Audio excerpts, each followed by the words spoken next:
in 1776. So yeah, he was up there in age. He really wasn't that old whenever he signed the Declaration. In 1770, he was born in 1737, 1776. So he was in his 30s whenever he signed it. It was rocking. That's pretty cool. The birthdays on there, you don't really see too many, people that you really know that pops up on there with the birthdays and shit. But you see some every once in a while. It's pretty wicked. So, all right, let's get into a little jam session right here. Here's an oldie for you, Metallica, Enter Sandman.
Oh, one of the classics, one of the greats. Yeah, gotta love Enter Sandman. Gotta love Metallica. Rah.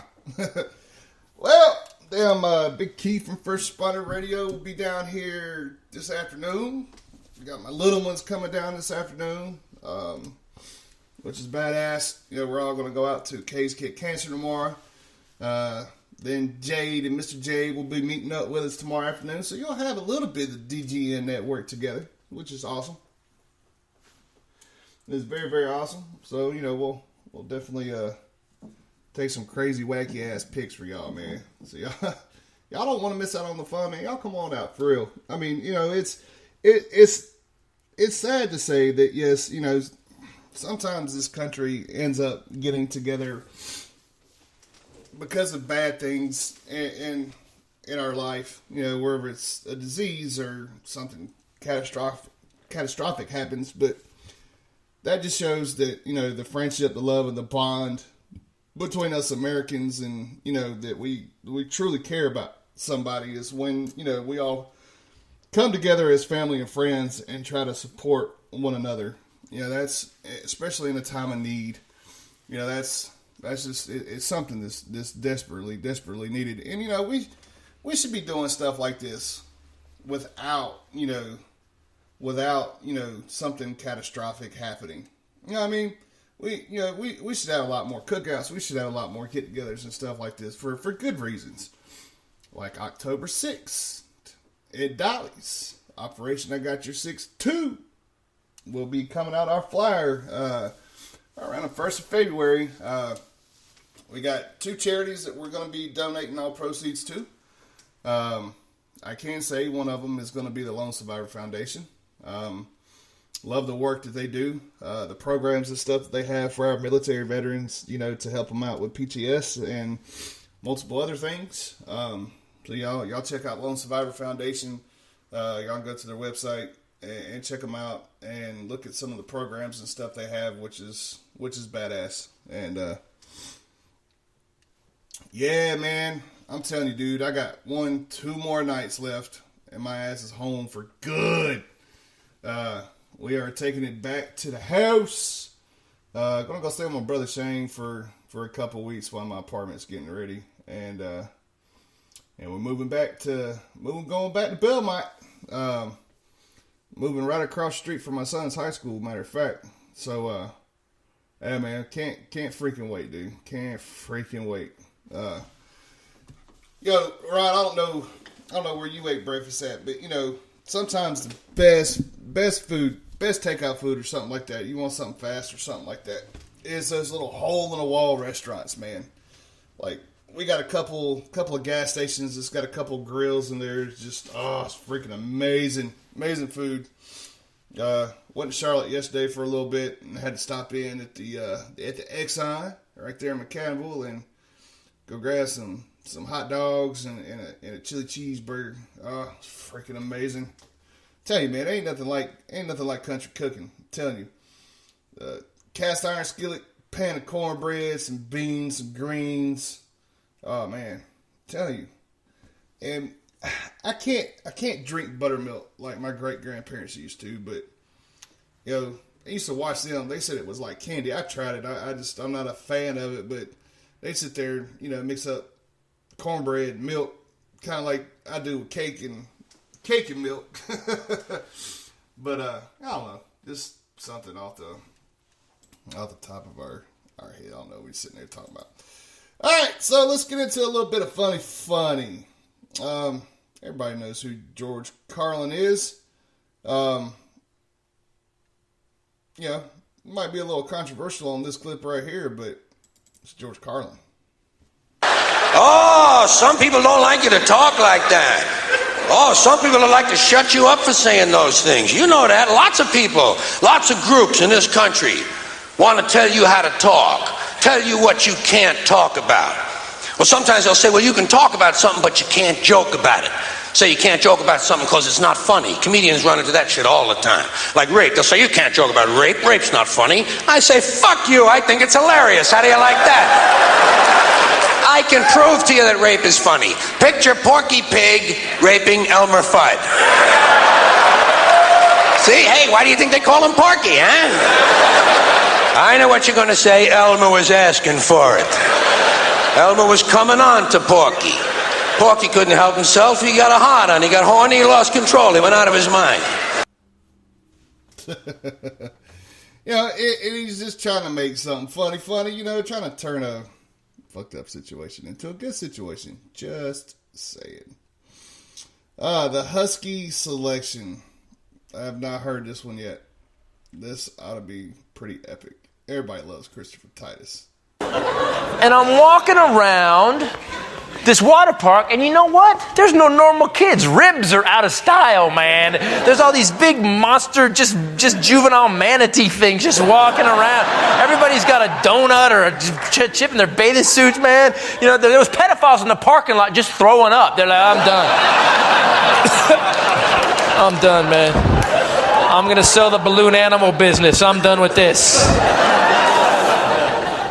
Climbing up to the slide on the 4th level, there's a 7-year-old popping a nitroglycerin, man.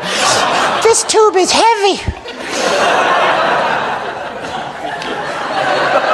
We're killing them, man. We're killing them. Huge kid. We're killing them. Do you guys know this is the first generation in recorded American history that will not live as long as the generation before them because of the way we fed them and the way we exercise them? And I'm not saying some of them don't need to go. But not all of them.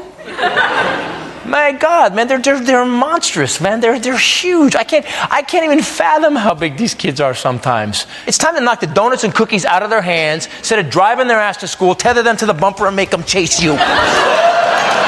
That's right. You have a rear view, they start to stumble, you just back it down a little bit. Driven to school every day? You guys get driven to school every day? Hell no, I had to walk to a bus stop. Now, when I first wrote that joke, the 3rd time I did it, from the middle of the room, this voice comes out. We didn't have buses! One school in the whole state, we had to walk. But you tell your little bus story, Fruit Cup. Go ahead. I felt like a douche. But my dad would open that door at 17. You better make that bus stop. You don't make that bus stop, you better get abducted. Yeah, that was the only valid tardy excuse in our house, man. If I was late for school, I better show up with 2 cops and a guy handcuffed to an ice cream truck.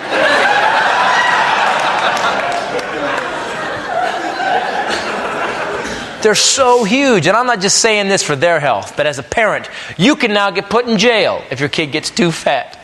Yep, woman in North Carolina got put in jail because her son got a little fat. Well, he was 555 pounds. That's not a little fat. Nobody at 12 should weigh more than a jet ski. That's in the Bible. But she didn't let that happen. When the kid was 9 and he was 320, he was making decisions in that house. Daniel, put down the cow. Ah!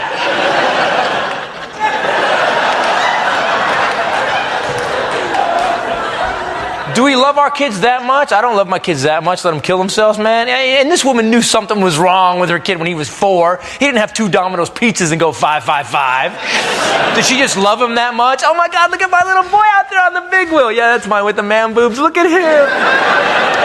Yeah, he's big. He's got a thyroid thing. He's part Shar-Pei puppy. I don't know what it is.